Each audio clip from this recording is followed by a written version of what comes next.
Alright, hey guys, how's it going? Oh, hi Mark. Welcome to this new video. So we recently released a video about our fire collection that you can find on vgfxpro.com, and we did this shot of this window burning. So in this tutorial I will show you how powerful these assets can be when compositing fire. Alright, so let's get started with the tutorial. So let's dive straight in. Firstly, we're going to look at the stock image I'm using, and we're going to add these burn marks to the window.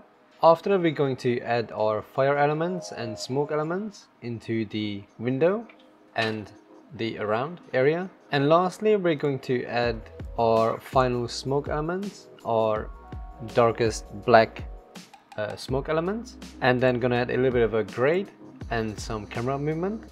As you can see in this one, we're doing an exterior daylight shot of this window. So we're gonna have to composite our fire and smoke elements regarding to that. We're gonna be using 3 of our packs today. We're gonna be using our structure fire walls and ceiling pack, our smoke volume 1 pack, and our large ground fire pack.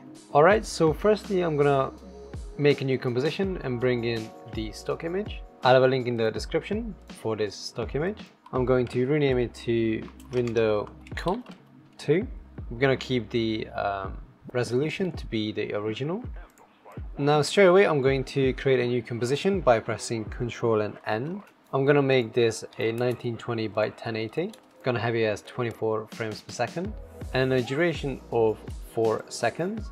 And let's name this window fire 2. Now I'm gonna bring in the window comp 2 composition.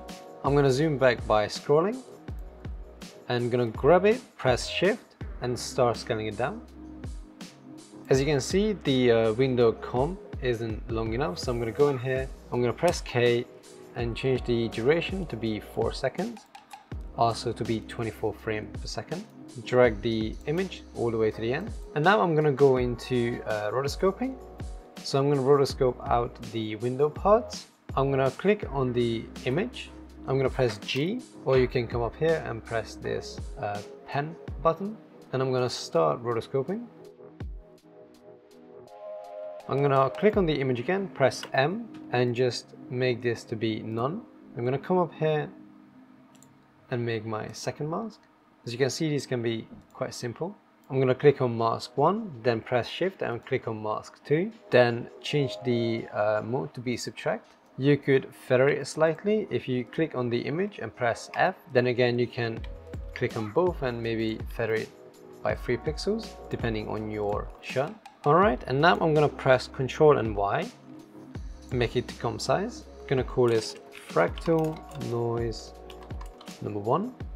Then I'm gonna come out to effects and presets and type in fractal noise, and you wanna click on this one.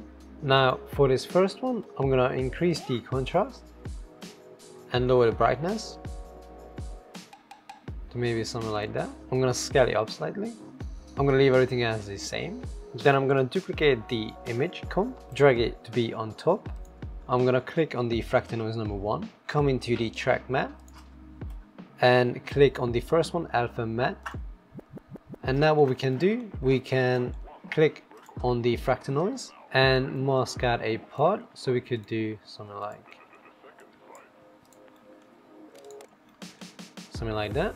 Then we're gonna click on the fractal noise again and change the blending mode to be overlay. Then press F on the fractal noise and feather it a lot. So that's the first burning layer we got. Now I'm gonna select the fractal noise number 1 and the image we're using. I'm gonna press Ctrl and D, or you can go up to edit and duplicate. I'm gonna rename this to fractal noise number 2. I'm gonna isolate it with the background image. Then I'm going to change the fractal type to smeary. Now I'm gonna slightly increase the contrast and increase my brightness to something like that. Then I'm gonna go back to fractal noise number 1. First of all, de-isolate everything, duplicate this again. Then I'm gonna change the fractal noise name to be fractal noise number 3. Isolate this with the image, delete the mask I have on here, and this time I'm gonna mask out the middle part of the window and also the bottom part. Gonna press F again and feather both quite a bit. Then I'm gonna go back to the settings and I'm gonna increase the contrast quite a bit and the brightness also. Then I'm going to change the blending mode to be multiply. Change the blending mode of the fractal noise number 2 to be multiply as well. Alright, as you can see, we added quite nice burn marks to the window. Alright, I also have a other stock footage. So I'm gonna bring in this other stock clip into the window fire composition. Gonna isolate it and scale it down. Now we're gonna line it up so it looks like it was in the room.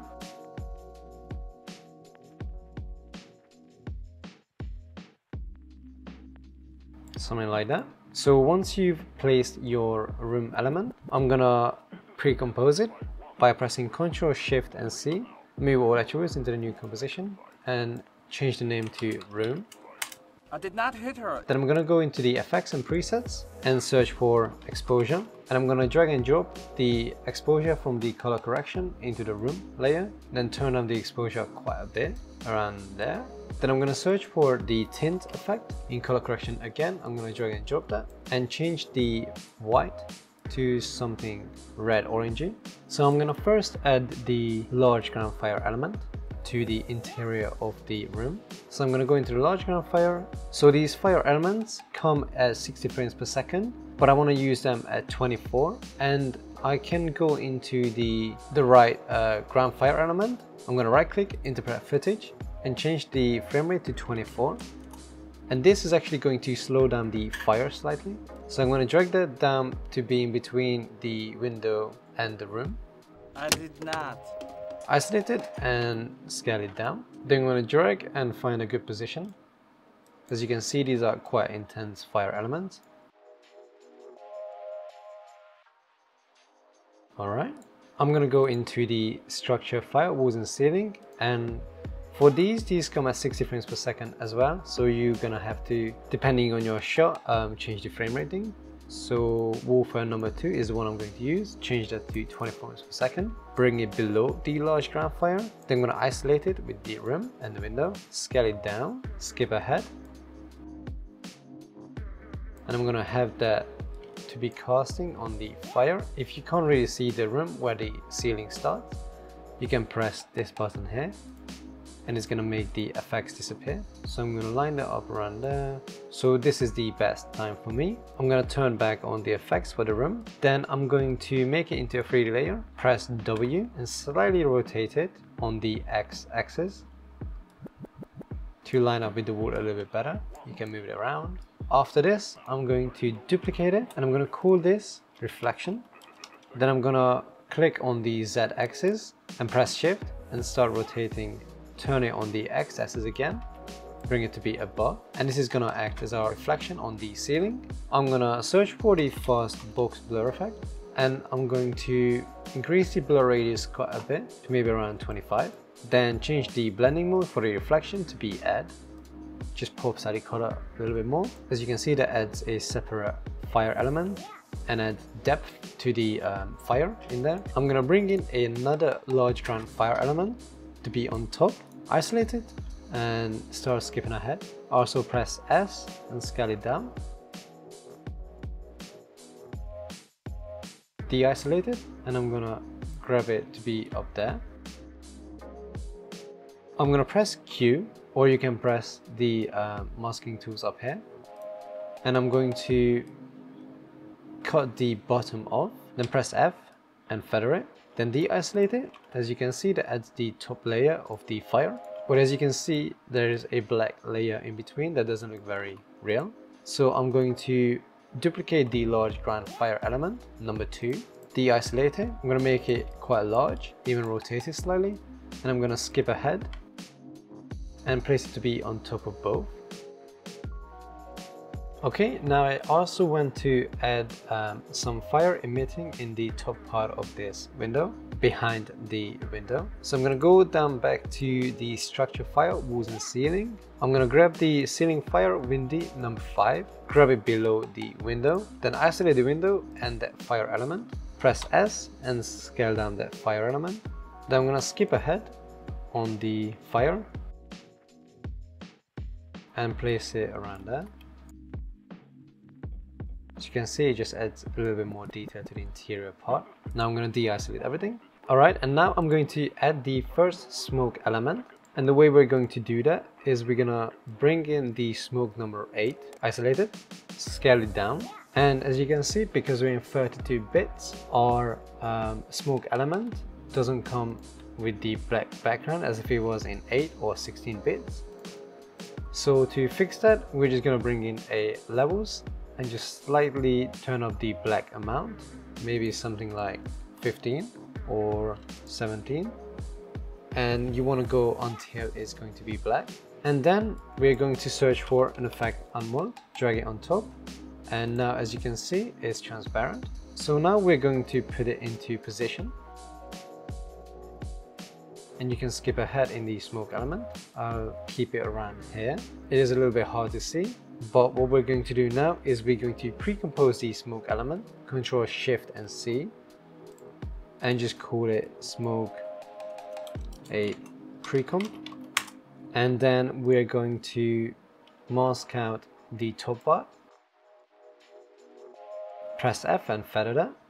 Then I'm going to apply a tint effect and make that quite dark, somewhere around there. And to make it more visible, we can search for another levels effect, go into the alpha, start bringing the alpha input white closer to the black, and as you can see, it makes the smoke element more visible. And you just want to keep it subtle, because this is building up the smoke that's going to be coming out of the window element. Okay, and now what we're going to do is bring in a ceiling fire windy element. For me, it's going to be number 1 to be on top of the window comp. Scale it down. I'm going to skip ahead, and don't forget to change it to 24 FPS. And this is going to be on top of the window ledge, something like that. I'm going to duplicate that ceiling fire windy number 1 element. Gonna just bring it down here, skip ahead. Actually going to isolate it for this. I'm gonna find a good part, and I'm going to scale it up, cut out the right part. Then I'm going to press M and subtract, then press F and feather it. Then I'm gonna have it right down here as fire coming through, spilling through the window. Now I'm going to duplicate that again, isolate it, and just gonna skip ahead slightly. Then I'm gonna just move it back. Maybe you can even reduce the mask slightly and have it around there maybe. This is again fire coming through the window. Let's see what we got. In motion, this is going to add quite a bit. Alright, I'm going to duplicate the large ground fire element I have already, bring it up to be on the top. Going to press M and delete the mask we already have. I'm going to isolate it and find a part. And what we're looking for in this is we're looking for these separate flames that you can find. And we're going to mask out one of them, something like this. Then going to de-isolate it. And I'm going to put it around here. So this is again fire coming through. Going to rotate it a bit. If you press Y and bring the anchor point to be where it's emitting from, then you can more easily rotate it. Put it around there. Then I'm going to press F and feather it so it blends in more. You want to make sure you don't feather the other edges rather than this one. Then in my case, I brought in another one, and that was large ground fire number 6. Bring it on to be on top, isolate it, scale it down. And as you can see, this one is already almost an isolated flame, unlike the one we just talked about. I'm going to get this part and cut off the bottom. Then going to press F and isolate it. Then going to bring that into position around here. Going to again rotate it, and you can press Y, bring down the anchor point, make it slightly easier. And you want to make sure that it spills through in front of the window. That makes the flames to be much more realistic. Alright, something like that works for me. Then as you can see, as we had that fire element up there, I'm going to bring in another one. And in my case, I've chosen ceiling fire window number 8 and bring that to the bottom. Isolate it, and I'm going to scale it down, skip ahead slightly. And this one I'm actually going to be put below the window. And these are the flames that are coming through from that fire element. Okay, and now I'm going to start adding some smoke elements within this window fire layer. I'm gonna grab smoke number 11 and grab it to be beneath the fire elements. Isolate it and just slightly scale it down and skip ahead. Now I like this smoke element because it has the smoke coming towards the camera. You can either keep it at 60 frames per second, or in my case I'm going to change it to 24. Alright, and I'm gonna search for levels and again change the black input to be 17. Then I'm going to bring in the unmold effect, and as you can see it's transparent. I'm going to pre-compose it, and this adds the first smoke element. Then you can again search for the levels effect, and you can change the output white to be darker, and therefore it makes it a darker smoke. So around that works for me. And the next one, I'm going to grab smoke number 8 again, but grab the raw clip, isolate it, grab it maybe from around here, and I'm going to press S, deactivate the link button, then grab, click on the first one, add a minus sign, so it changes the way it's going.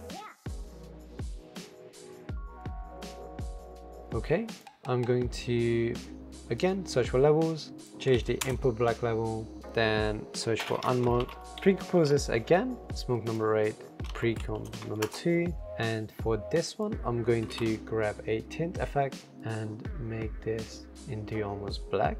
Maybe change the amount of into around 80%, so it's slightly brighter. Then I'm going to grab the pen tool and just make sure I mask out the bottom part, because we don't want it to be emitting from below here, we want to emit from the fire. Then feather that, maybe bring that a little bit higher.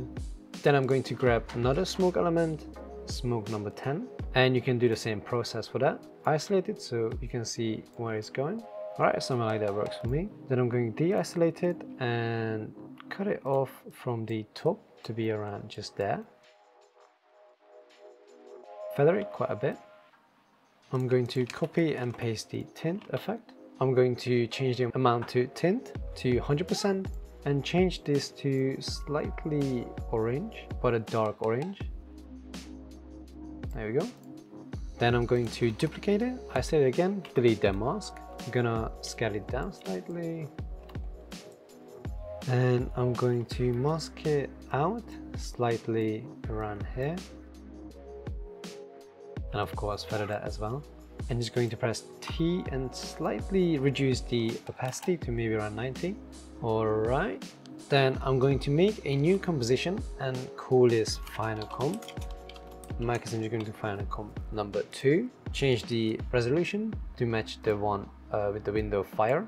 Bring that into the final comp. And the grading process is actually one of the biggest when working with fire, and when working for clients I recommend doing a temporary grade and maybe discussing what the grading is going to be like, because it's important that the fire is graded properly, but a lot of times you don't have that ability. So just doing a temp grade can help you visualize what's the fire going to look like, because this is compositing onto a raw clip.